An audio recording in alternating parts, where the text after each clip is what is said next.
झारखंड में चुनावी भजते ही लगातार क्षेत्र में प्रत्याशी नजर आ रहे हैं, नामांकन करा चुके हैं, परंतु राजनीति में उतार चढ़ाव देखने को मिल रहा है।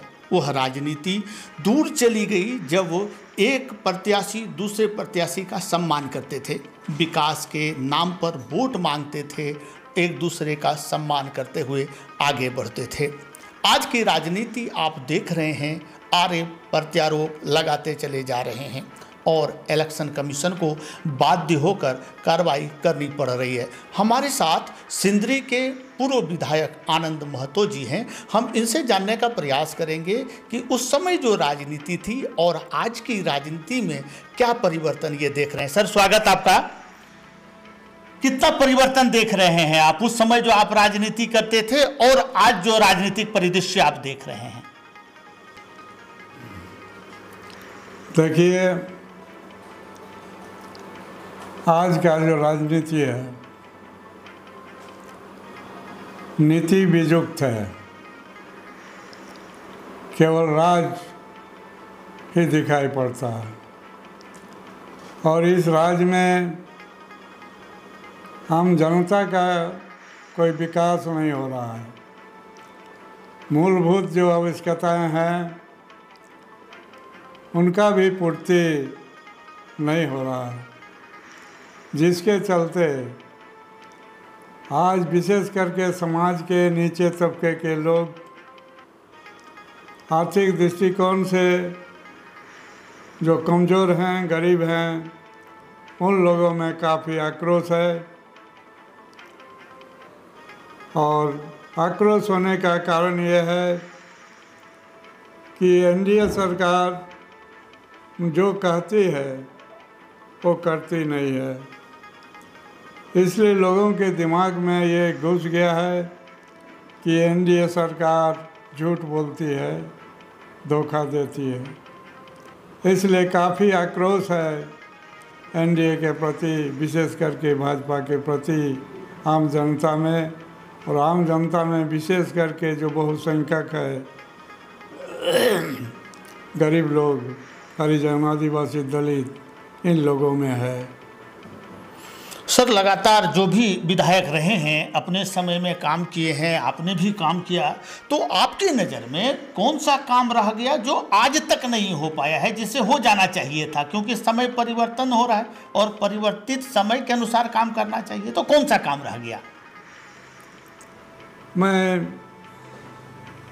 बहुत दिनों तक सिंदरी क्षेत्र का प्रतिनिधित्व किया है जी।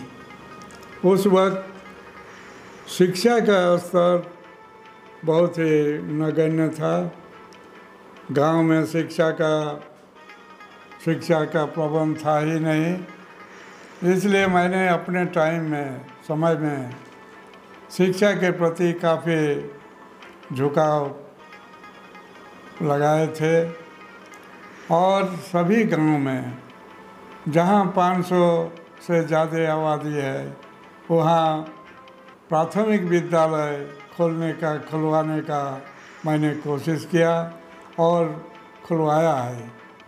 लेकिन अभी जो प्राथमिक शिक्षा है, विशेष करके गांव में, वहाँ पढ़ाई नहीं है। बिल्डिंग है लेकिन शिक्षक नहीं है पारा शिक्षक, लेकिन शिक्षा के क्षेत्र में बहुत ही कमज़ोर वे लोग आते हैं और इच्छा भी नहीं है शिक्षण के प्रति। इसलिए शिक्षा का जो लक्ष्य होता है आदमी को आदमी बनाने के लिए, समाज को जो ज़रूरतमंद चीज़ें हैं उसको पहचानने के लिए, ये शिक्षा जहाँ से मिलती है वह शिक्षा का संस्थान आज नहीं है।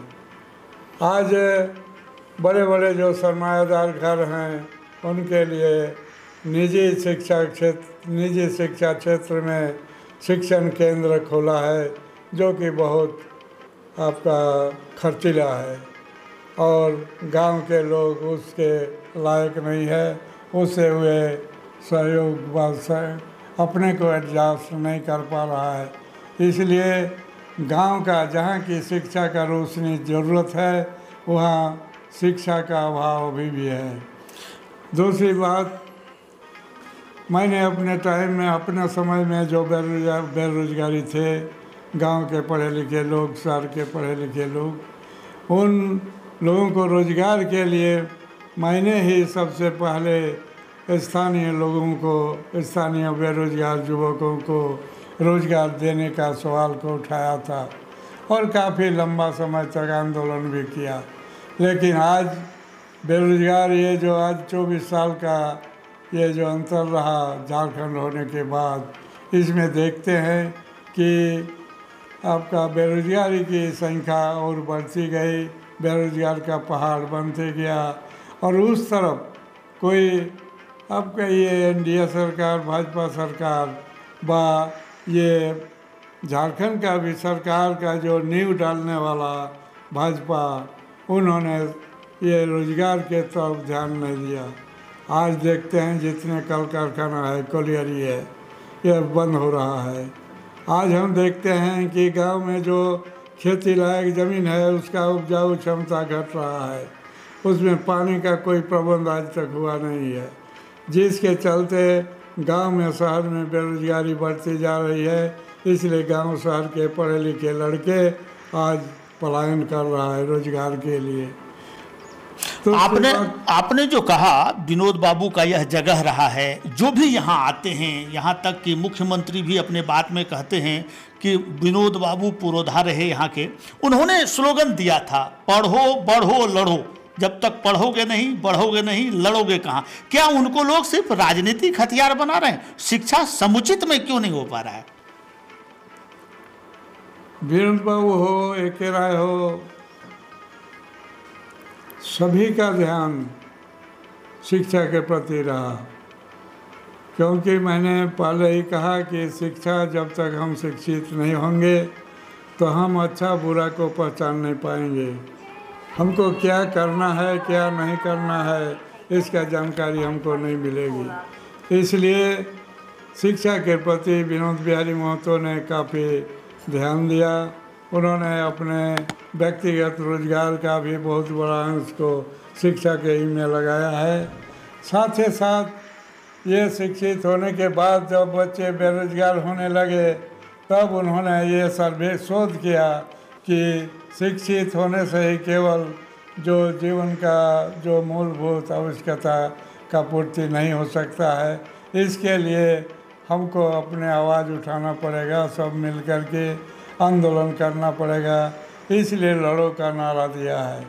और इस चीज़ को देखते हुए ए.के. राय और भी एक स्टेप आगे ले जाने का कोशिश किया है कि पढ़ो लिखो आगे बढ़ो।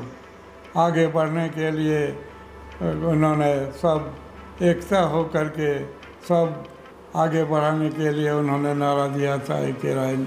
तो इस तरह से एक समाज को, आज समाज को जो ज़रूरतमंद नारा का ज़रूरत है, उस नारा को उन लोगों ने दिया था। तो क्या वो राजनीतिक रूप से उपयोग किया जा रहा है अभी? क्योंकि कोई भी पार्टी के हों, कोई भी प्रत्याशी आते हैं, विनोद बाबू का नाम लेते हैं, परंतु सही आपने कहा कि विद्यालय है, शिक्षक नहीं। जब तक लोग शिक्षित नहीं होंगे, देश का विकास कैसे होगा? देखिए, आज राजनीतिक स्वार्थ के लिए विनोद बिहारी महतो का नाम ले रहा है, सभी पार्टी ले रहा है, लेकिन नाम का तो उच्चारण कर रहा है, लेकिन उसका विचार के प्रति वे ताला लगा देते हैं। उनके विचार को वे ना अपने अमल करते हैं, ना अमल करने की बात ही करते हैं। और जब तक विचार अमल में नहीं होगा, समाज का बुनियादी सवाल का समाधान नहीं हो सकता।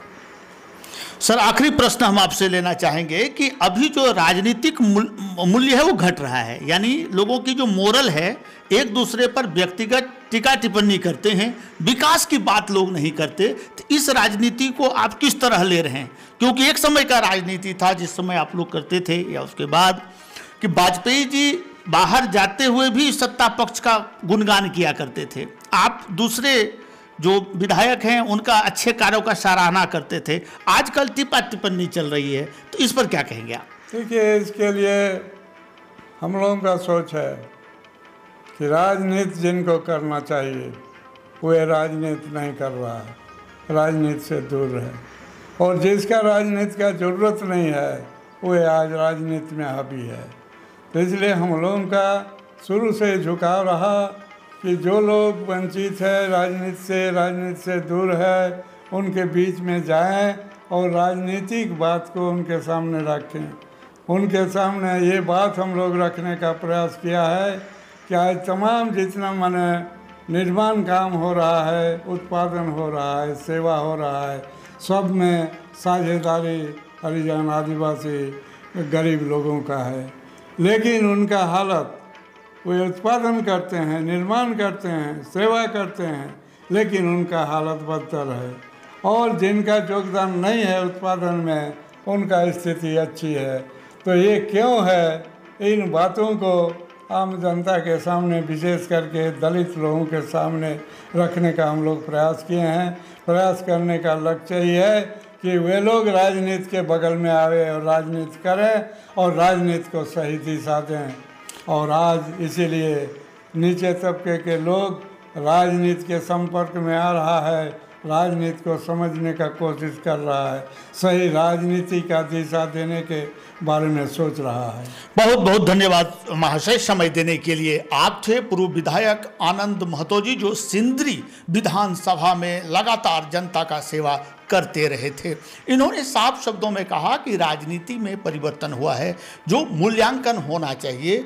जिस पराकाष्ठा पर राजनीति होती थी उसमें गिरावट देखी जाती है। जिन्हें राजनीति करनी चाहिए थी वो राजनीति नहीं कर रहे हैं, जिसके चलते जो समाज का उत्थान है वह नहीं हो पा रहा है। अब ये देखने वाली बात होगी कि वो समय फिर कब लौटेगा, जब लोग अपनी जिम्मेवारी समझेंगे, जब जनप्रतिनिधि देश को, राष्ट्र को सर्वोपरि मानकर राजनीति करेंगे। आगे क्या रहता है खास हम दिखाने का करेंगे प्रयास। फिलहाल आप मुझे सिंदरी विधानसभा से मनीष कुमार झा को दीजिए अनुमति। नमस्कार।